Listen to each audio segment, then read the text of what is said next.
All right. Hello, everybody. So, welcome to our version of Hot Ones, the show with hot questions and even hotter wings. I'm joined today by my classmate, partner in quarantine, and girlfriend, Noemi Rico Moreno. I'm Ricky, and we are losing our collective minds locked in the house. So, we decided we were going to make our own version of Hot Ones to pass the time. So we have some questions for each other. This week's episode is going to be me interviewing Noemi. So let us know what you guys want to see. And we'll do our best to put it out there. To our millions of subscribers, thank you for being a fan. Are you ready to start? I'm ready to start. So, sriracha, it's no big deal. And the Scoville meter on that is 2200. So the way that this works is it gets increasingly spicy, whatever. It's 2200 Scovilles. So we're starting off with that one. It's this one. Is it this end? Yes. Okay. Bon okay. Bon appetit. Bon appetit. I'm hungry.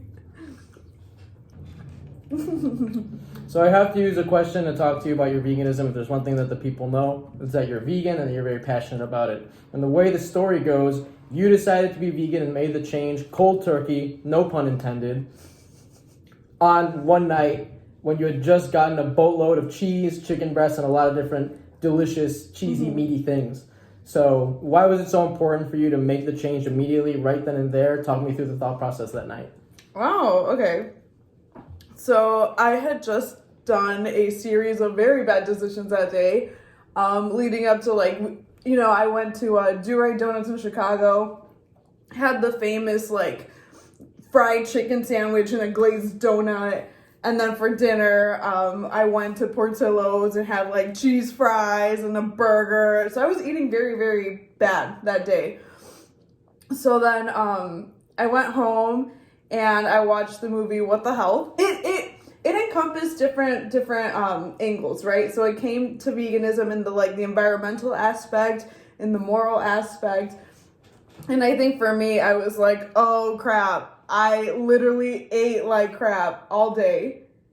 And there's no taking that back, There's no taking back all the pain and suffering that I just caused when I could have been making better decisions. I was like, okay, you know what? I know this change has to be done. And I was always like, I'm not going to watch all these vegan shows, vegan videos, because I'm Mexican and I love my tacos de carne asada. I love my carnitas. I can never give up queso fresco, stuff like that. So I knew that as soon as I watched it, I was going to go vegan, I knew that there was no turning back. So it's very much like a lot of things in life, you kind of turn the other way. You turn your cheek and you don't want to see what you don't want to see. Who wants to watch a cow get slaughtered? No one, right? You just like beef and that's it. So when I watched it, I was like, okay, girl, you knew this time was coming. You didn't know how bad it was. Environmentally, you didn't know how bad it was. And just morally, I guess I didn't grasp all these communities that were being affected by all these mass factories. And I was like, okay, I just went grocery shopping. I literally just bought tiny little queso frescos to snack on.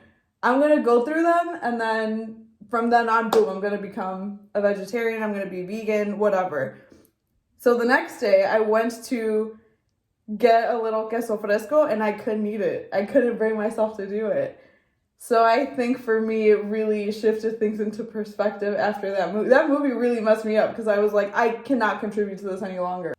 So what do you suggest to the folks that want to make the change but aren't ready to make the change right away that much and who don't feel it as much aggressively like you did? Well, I would say try your best, I know that not everybody can go vegan overnight or even do it, at all.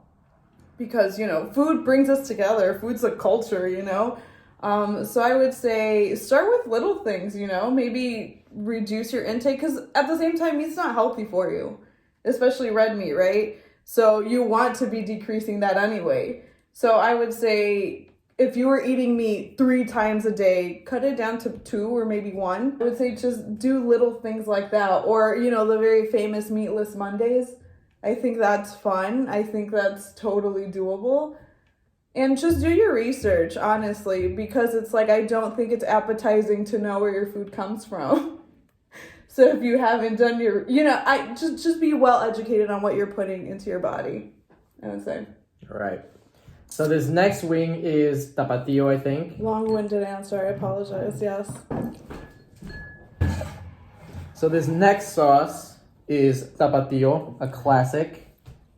So you guys are going to notice that we really kind of have it more towards the lower end of spiciness, just because we weren't able to get our hands on the sort of gradient of sauces in time. So we kind of have a steep jump ahead of us. What's the Scovilles on tapatio? So like Scoville is 3,000, so we're going up 800 points from sriracha, which was 2,200, so now we're at 3,000. Don't worry. I grew up eating this. I love tapatio. All right.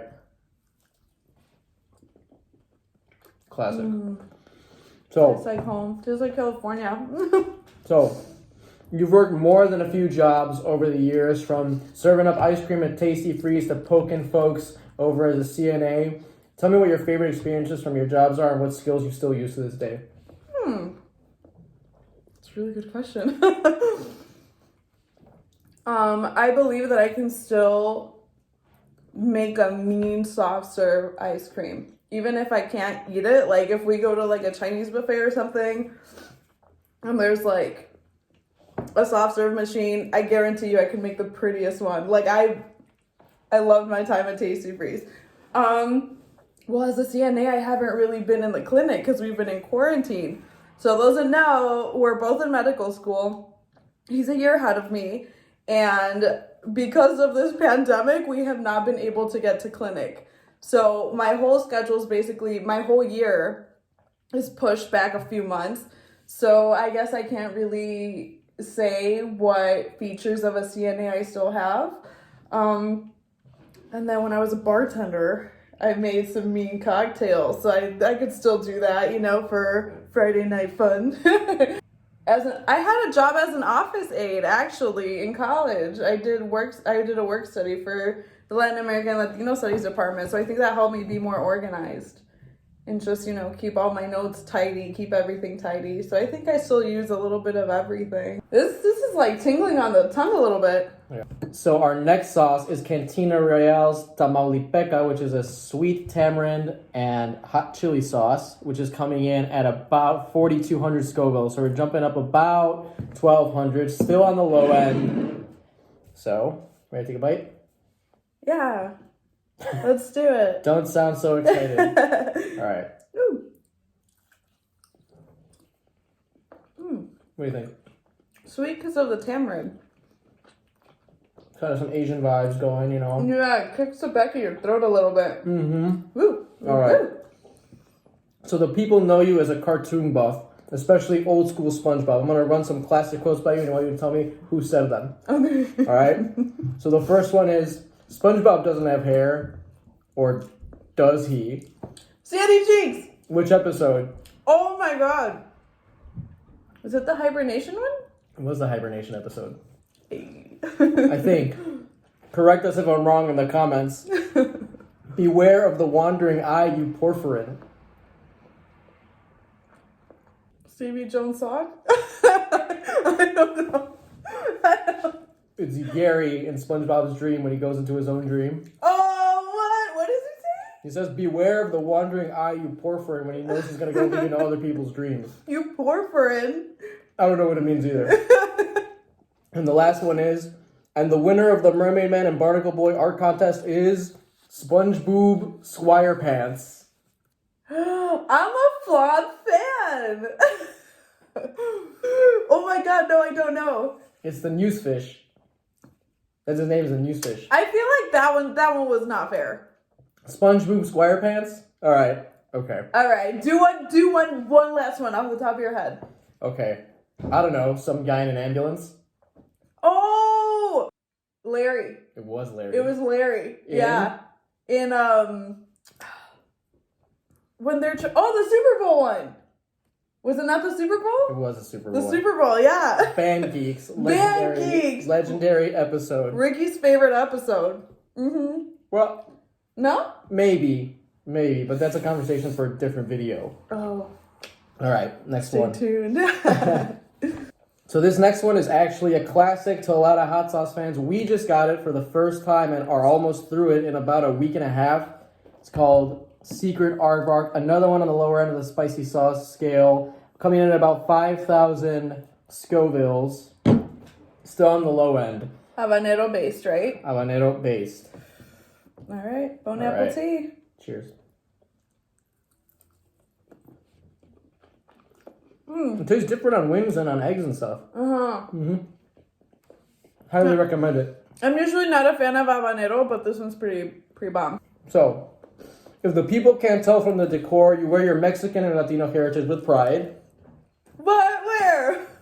Especially your music. You're on a desert island. You can only take one artist's discography with you. You have to choose between Gloria Trevi or Shakira. Tell me who you're taking and why. Oh my god, why would you do that? Okay. No easy questions. And it can be their entire discography. It's their whole thing. You have to choose one or the other. If you take Shakira, you can't take Gloria Trevi, vice versa. This one's kicking. It's like dancing on my tongue in the front. I have not drank water yet. I just broke that seal. I think it's Gloria Trevi. You taking Gloria Trevi? Yeah. Why? Because I can sing my heart out to Gloria Trevi. I can cry my heart out to Gloria Trevi. I know way more Gloria Trevi songs than I know Shakira songs, even though I worship the ground Shakira walks on. God, that's so hard. You're so mean. Yeah, Gloria Trevi. It's just more feel good. Okay. And real, you know. You heard it here first, folks. Gloria Trevi. Damn, I'm sorry, Shakira. Shakira fans, stay in the comments. This one is spicy. Yeah. Ooh. All right. That was aardvark? That was aardvark. Oh. So we had to get a little bit creative with the next sauce because we needed some sort of jump between the previous ones and the next one. Still on the lower end of things compared to the show, but what we're using is the samyang spicy noodles sauce. Coming in at about 8,000 Scoville. Yeah. We actually really like the spicy noodles, but we haven't tried it just purely from the packet onto a nugget before, and they look pretty saturated, so cheers. Cheers. Immediately tastes like noodles. It's really good. The flavor's so good. So everybody knows you as a performer at heart with the fashion runways on your CV, the burlesque stage under your belt, and drag queens and belly dancers in your phone book. What attracts you to dancing as such a personal form of artistic expression, as opposed to something else? I don't know. I just think it's so freeing. Wow, this is spicy. I need more water. So we've both broken the seal. I broke it a little bit ago before this week. Wow. I think I was attracted to it more because it came easier to me. It just felt more natural to me. This is spicy. We're gonna freaking die with this one. Yeah, it just came more natural to me. When I was young, I would sing a lot. And then I kind of lost it over the years. And when I picked it back up, it was more so for fun. You know, I always say that, like, I love singing to banda because it's more feeling. But I feel like, ooh, woo! You're not dying? Is that hurting? Only on the inside. Nose is dripping. So yeah, I just think for dance, there's so much that I find captivating. I find the movement, the stories. I find that it comes from different regions. And it's not to say that, like, singing isn't the same. It just hits different. You know, I feel it in my bones. And it's just more like, I don't know. I don't have a good answer for this. We're dying? Getting there. We're not in good shape for the next wing, folks. No. Why belly dance for such a long time? So I mean, growing up, I always felt like I wanted to go to dance class, right? Like, I wanted to learn ballet and jazz and, like, folklorico. I just wanted to learn it. And it wasn't really, like, a popular thing in my household or, like, in any Mexican household that I remember, like, having dance classes or anything like that. So my inspiration came from watching music videos, from watching performances on Univision, you know, like things like that. And then when I moved here from California, that was the age of like MTV, you know, and like VH1, and everything was showing music videos. So I think I fell in love with that, with like the music video choreographies. And I wanted to be a girl in a music video.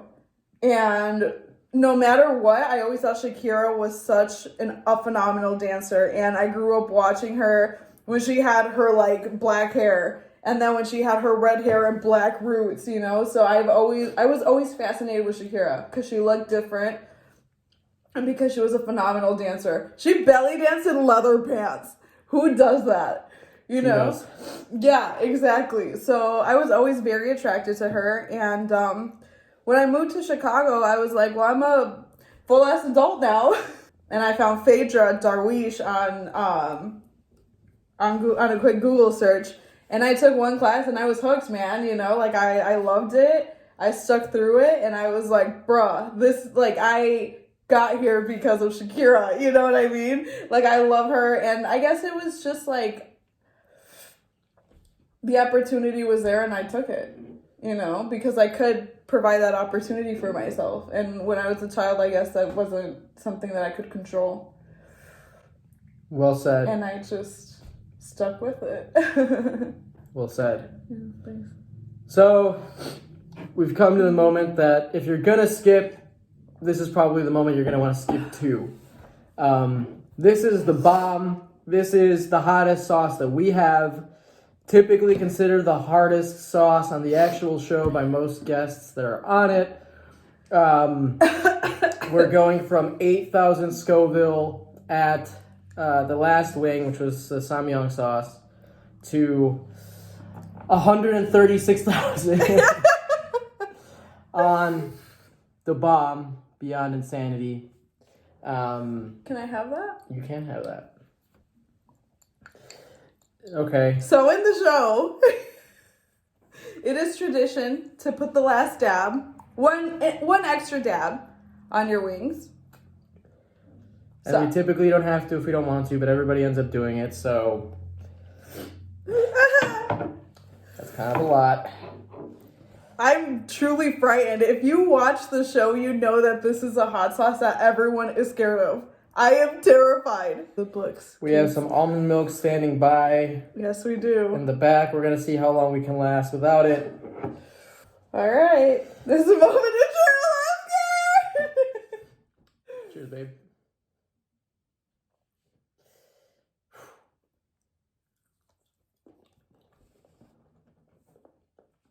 So, oh my God, it tastes so bad.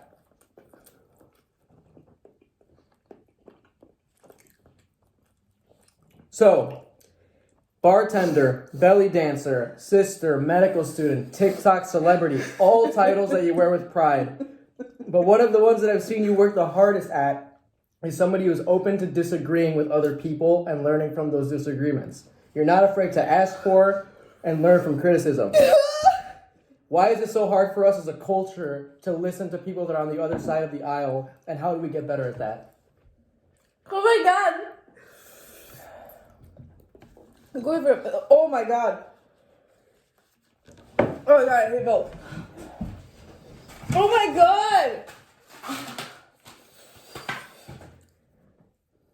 I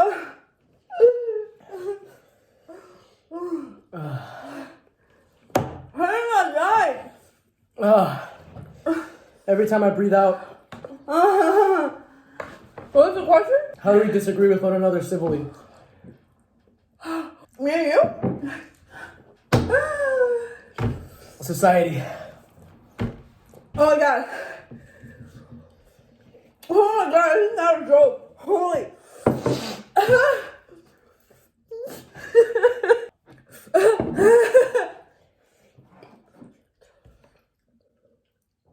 One more time.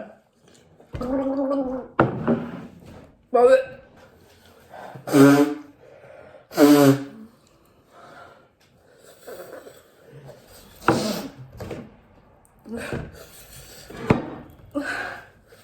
What was the question?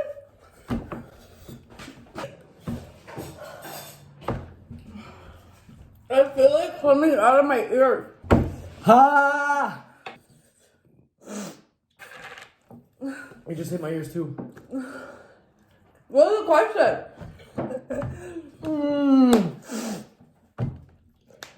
I think it's very important to realize that we're all people realizing stuff.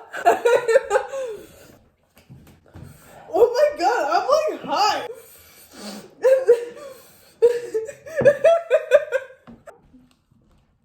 Where are you going? I'm walking it off. I'm still listening. I'm still here, people. Sure. Oh my god. You can disagree with people because it's natural. You're prone to have all these disagreements. I think what's important is to always come into a conversation not combative, you know?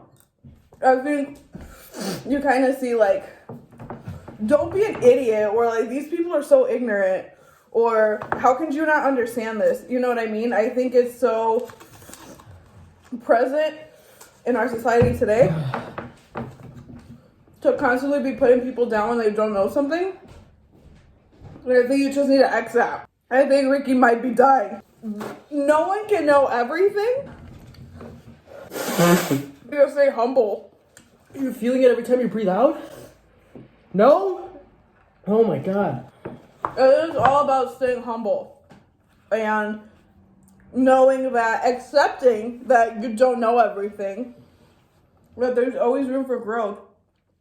And granted, sometimes this is easier said than done, right? Especially when it's like a topic that you're so passionate about, that another person's so passionate about, and that they, you know, that they clash.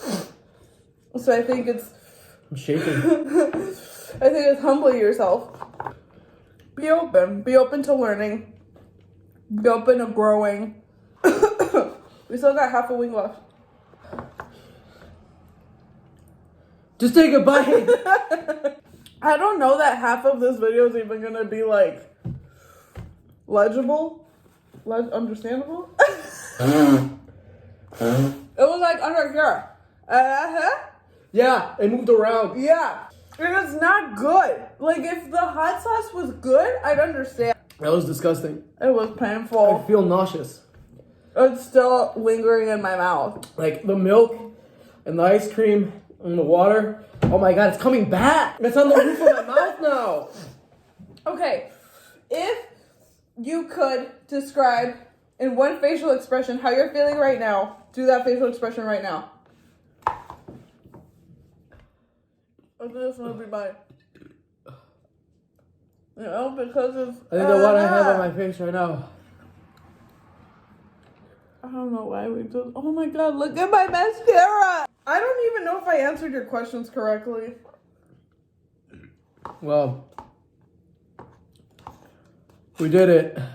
Sean Evans, host of this show, who does 10 of these wings. Your insides cannot be okay. God bless, Sean man. Evans. God bless. Man, The almond milk isn't sitting well. I hate milk. At the end of the show, if the guest makes it to the end of the sauces, they get a 15-second plug. This camera is our only camera, so it's got to be this camera. Let the people know what you have going on. Oh. We're still under quarantine. Please don't be stupid. Please stay home. Just stay home and eat some spicy wings. Not only are you not exposing yourself, you're also having a killer time.